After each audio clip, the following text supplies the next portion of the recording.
It's 9:43 a.m. Eastern Standard Time on a Thursday morning in March in New York. Trading floors are buzzing with activity. Screens flicker with stock prices updating in real time in Berlin. Surgeons are 3 hours into a complex transplant procedure. Their instruments connected to monitoring systems tracking every vital sign. Over the Pacific, a 747 carries 317 passengers toward Tokyo. The pilots relying on GPS coordinates streaming from satellites 20,000 kilometers above. In Mumbai, data centers process millions of transactions per second, routing information across undersea cables that connect continents. The world is functioning as it always does, seamlessly, invisibly, dependent on technologies so reliable that no one thinks about them anymore. At NASA's Solar Dynamics Observatory, an alert appears on a monitor. A scientist reviewing the data pauses. Solar activity has spiked. Not unusual, the sun regularly releases bursts of energy, but this one is different. The magnetic field readings are abnormal. She pulls up the imagery. On the sun's surface, a massive dark region has appeared, a sunspot group larger than anything observed in decades. As she watches, a brilliant flash erupts. A coronal mass ejection. Billions of tons of magnetized plasma ejected from the sun's corona, traveling at over 2 million kilometers per hour, directly toward Earth. She calculates the trajectory. Direct hit. Arrival time, 18 hours. She picks up the phone. Within minutes, alerts cascade through government agencies, space weather centers, power grid operators. 18 hours to prepare for an event that could overwhelm every defense humanity has built. The last time Earth experienced a solar storm of comparable magnitude was 1859, the Carrington event. Back then, the most advanced technology was the telegraph system. Wires melted. Operators received shocks. Aurora Borealis appeared as far south as the Caribbean. But there were no power grids, no satellites, no internet, no GPS. The world of 1859 could survive a massive solar storm. The world of today cannot. Governments issue warnings. Power companies begin emergency protocols, shutting down non-essential systems, trying to protect transformers. Airlines reroute flights away from polar regions where radiation exposure will be highest. Satellite operators start moving critical assets into safe mode, but there's only so much that can be done in 18 hours. Most infrastructure was never designed to withstand a storm of this magnitude. The warnings reach the public. News broadcasts explain what's coming. Some people dismiss it. Others stock up on supplies. Most simply go about their day, unable to fully grasp what a solar storm means for a civilization built on electricity. The coronal mass ejection travels through space as a shockwave of charged particles, proteals, protons, and electrons, accelerated to near light speed, wrapped in twisted magnetic fields. When it reaches Earth, it doesn't impact the surface. The atmosphere protects against that. Instead, it collides with Earth's magnetosphere, the magnetic field generated by the planet's iron core that shields life from cosmic radiation. Under normal conditions, the magnetosphere deflects solar wind harmlessly. But this storm is not normal. The magnetic field orientation of the CME is perfectly aligned to penetrate Earth's defenses, south-pointing magnetic fields that connect directly with Earth's north-pointing field, creating a bridge. Energy floods into the magnetosphere. The protective bubble compresses, warps, then breaks. Charged particles pour into the upper atmosphere. They spiral along magnetic field lines toward the poles, slamming into oxygen and nitrogen molecules. The sky ignites. Aurora Borealis visible across Europe, Asia, North America. Brilliant greens, reds, purples, dancing across the sky in the middle of the day. Beautiful, terrifying, because those same particles are now interacting with everything in orbit. Satellites begin failing first. The International Space Station reports instrument malfunctions. Astronauts retreat to shielded sections as radiation levels spike. Commercial satellites lose orientation, gyroscopes confused by the magnetic chaos, solar panels overloaded by particle bombardment. GPS satellites, 31 of them in medium Earth orbits, start sending corrupted signals. Timestamps, drift, position data becomes inaccurate. Then several satellites go dark entirely, electronics fried by induced currents. On Earth, GPS-dependent systems begin failing. Navigation apps show impossible locations. Precision agriculture equipment stops working. Shipping containers can't be tracked. Aircraft relying on GPS for navigation suddenly have to revert to ground-based systems, except many ground stations are also experiencing interference. Communication satellites are next. Geosynchronous satellites, 22,000 miles up, positioned to relay television, internet, and phone signals. They're hit hardest. Some lose power, others tumble out of control. The global communication network, which routes through these satellites, starts fragmenting. International phone calls drop, live broadcasts from remote locations cut out. Internet traffic slows, then stops in regions dependent on satellite connections. Then the storm reaches ground level. Not physically, the atmosphere still protects the surface, but the changing magnetic fields induce electrical currents in anything conductive. Power lines, pipelines, railroad tracks, telecommunications, cables. The currents aren't minor, they're massive, unpredictable, and they flow into systems never designed to handle them. Power grids are particularly vulnerable. Transformers, the massive devices that step voltage up and down for long-distance transmission, start overheating. Protective systems detect the anomalies and shut down sections of the grid to prevent damage. But the currents are too strong, too widespread. In the northeastern United States, a transformer in New Jersey explodes. Sparks, fire. The grid reroutes power, but that overloads another transformer in Pennsylvania. It fails. Then another cascade failure. Within 7 minutes, the entire eastern seaboard loses power. The same pattern repeats globally. Europe's interconnected grid fragments as transformers blow across Germany, France, and the UK. Asia's networks collapse. South America, Australia. The blackouts spread not from a single failure point, but from thousands of simultaneous overloads. Power companies try to implement emergency protocols, but there's no central failure to fix. The entire system is under assault from an invisible enemy-induced currents flowing through the ground itself. In some regions, engineers manage to disconnect portions of the grid fast enough to save them. In most, they don't. Transformers devices that take months to manufacture and are custom built for specific locations are destroyed in minutes. There are no warehouses full of spares, no rapid replacement option. When a high-voltage transformer fails, that section of the grid is down for months at minimum. Cities go dark, not gradually, instantly. New York, London, Tokyo, Mumbai skylines that have glowed for over a century go black. Traffic lights die, streetlights extinguish. Buildings that were illuminated moments ago become dark silhouettes.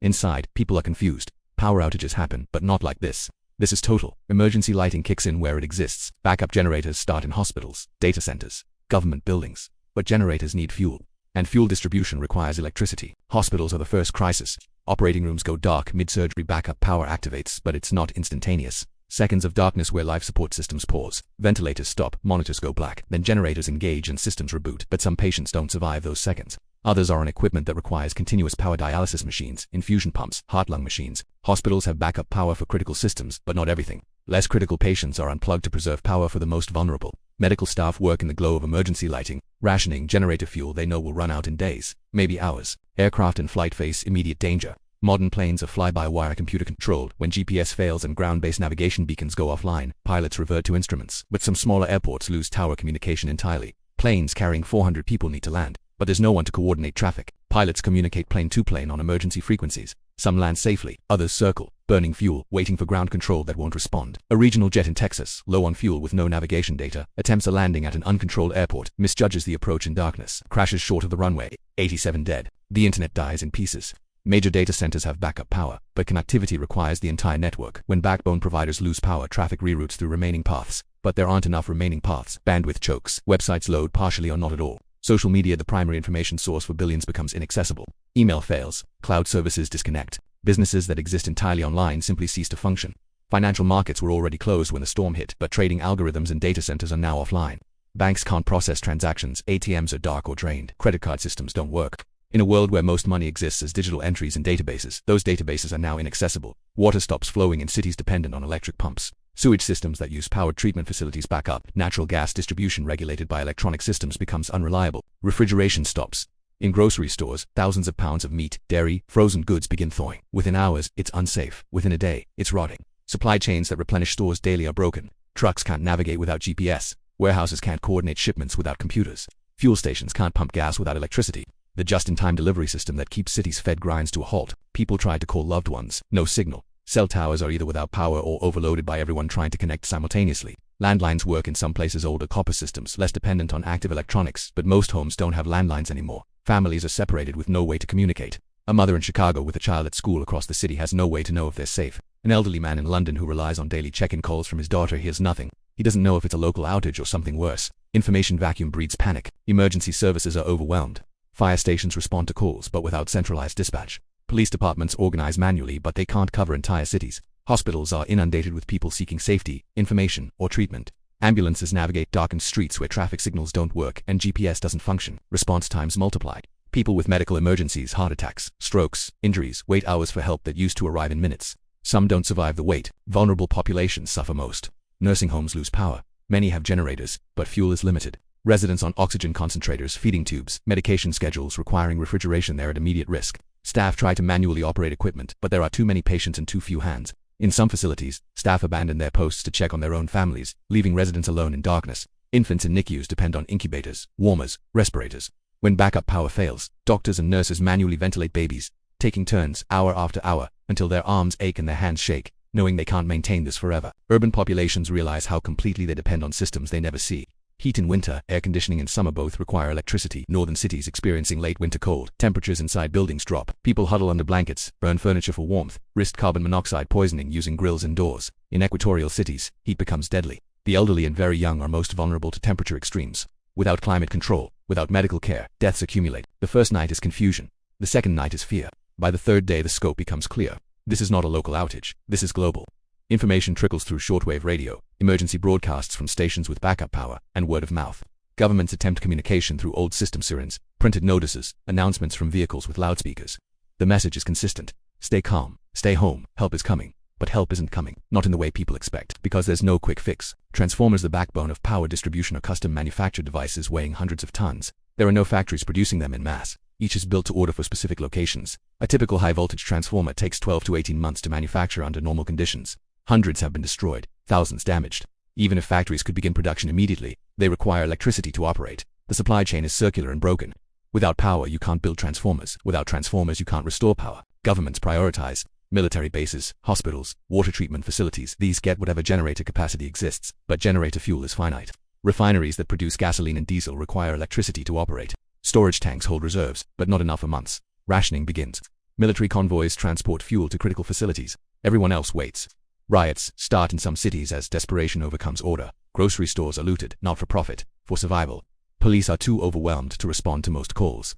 In areas where community organization is strong, neighbors band together sharing resources, protecting each other. In areas where social fabric was already frayed, violence fills a vacuum. Communication between nations is fragmented. Undersea cables that carry internet and phone traffic are intact, but the infrastructure that connects to them isn't. Satellite communication is limited. Many satellites are damaged or destroyed. Governments send envoys physically, carrying messages by plane or ship to coordinate response. The United Nations attempts emergency sessions, but half the delegates can't travel. The global system of cooperation that seemed permanent is revealed as dependent on technologies that no longer work. Rural areas fare better. Communities already accustomed to self-sufficiency, to wells and wood stoves and local food production, adapt. They lose modern conveniences but not survival capacity. Urban centers are the opposite. Millions of people in confined spaces with no food production, no water source beyond municipal systems, no heat beyond centralized utilities. The cities that represent humanity's greatest achievement, concentrations of culture, knowledge, and innovation, become the most vulnerable places on Earth. Weeks pass. Some regions begin restoring partial power using salvaged equipment. A neighborhood here, a district there, but it's piecemeal, unstable, insufficient. Factories that could manufacture replacement parts can't operate. International supply chains that could source materials are broken. The global economy that enabled specialization and efficiency is now a liability. Nations that outsourced manufacturing have no capacity to build what they need. Engineers work with what they have, improvising solutions. But the scale of damage is beyond improvisation. Mortality rates spike, not from the solar storm directly. The atmosphere protected everyone from radiation, but from the cascade of system failures. People on life support without power, diabetics without refrigerated insulin, the immunocompromised without access to medication, the elderly dying from heat or cold, injuries from accidents in darkness, illness from contaminated water, violence from social breakdown, starvation in urban areas where food distribution has collapsed. Estimates vary, but the death toll in the first 3 months reaches tens of millions globally. Not from a weapon, not from war, from the absence of electricity. Survivors adapt. Communities form around shared resources. Knowledge becomes valuable again: how to purify water, preserve food, treat illness without modern medicine. Skills that seemed obsolete, blacksmithing, animal husbandry, manual farming, are suddenly essential. The transition is brutal. People accustomed to instant information, constant connectivity, effortless comfort, face a world that requires physical labor for basic survival. Some rise to it, others don't. Depression and suicide rates climb as people confront a future that looks nothing like the past. The recovery timeline is measured in years. Optimistic estimates suggest partial restoration of power in major cities within 12 to 18 months. Full recovery approaching pre-storm capacity could take 5 to 10 years, but that assumes coordinated global effort, available resources, and stable conditions. None are guaranteed. The economic damage is incalculable. Not just the cost of replacement infrastructure, but the loss of productivity, the collapse of markets, the destruction of wealth held in now inaccessible digital systems. The storm didn't physically destroy buildings or kill billions, but it erased decades of technological progress in hours. Humanity learns what it should have known. The sun, the star that makes life possible, is not benign. It is a massive nuclear furnace undergoing constant violent reactions. Solar storms are not rare anomalies, they are regular occurrences. Earth has been struck by major storms before and will be again. The Carrington event of 1859 was extreme, but not unique. Geological records show evidence of even larger storms in the past, events that would have gone unnoticed by pre-industrial civilizations but would be catastrophic today. Scientists knew this. Warnings were issued for years. Solar storm preparedness was discussed, studied, mostly ignored because it seemed distant, unlikely, too expensive to address. Hardening power grids against electromagnetic pulses would have cost billions. Building redundancy into satellite systems would have required international cooperation and investment. Creating backup infrastructure that could function independently of the primary systems was possible but not profitable, not urgent, not politically popular. So it wasn't done. And when the storm came, the world was unprepared, not because preparation was impossible, but because it was inconvenient. The fragility was always there. Humanity built a civilization of astounding complexity, global networks linking billions of people, systems so intricate that no single person understands them all. Technologies so powerful they reshaped reality, but it was built on assumptions that power would always flow, that satellites would always function, that the sun would remain calm. Those assumptions were never guaranteed. They were just probable enough that the risk seemed acceptable, until it wasn't. Earth orbits a star, 93 million miles away. That star is not stable. It burns, erupts, throws off material in violent explosions that dwarf anything humanity can produce. Most of that violence misses Earth. The geometry of the solar system and the protective magnetosphere keep us safe usually, but usually is not always. And in a civilization dependent on technologies vulnerable to magnetic and electrical interference, usually is not sufficient.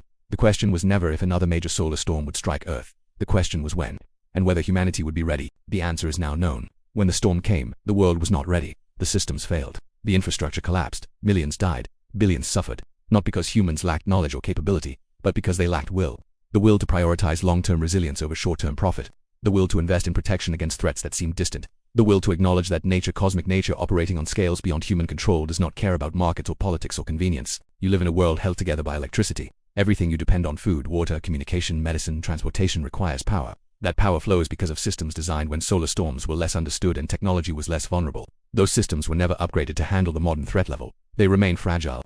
A direct hit by a major coronal mass ejection could happen tomorrow, next year, in a decade. Geological and historical records suggest such events occur every few centuries on average. The last major one missed Earth by 9 days in 2012. 9 days of planetary rotation separating civilization from the scenario you just witnessed. The sun gives life, but it can also take modern life away, not by destroying the world, but by silencing the systems that make the modern world possible. The fragility is not in nature. Nature will continue regardless.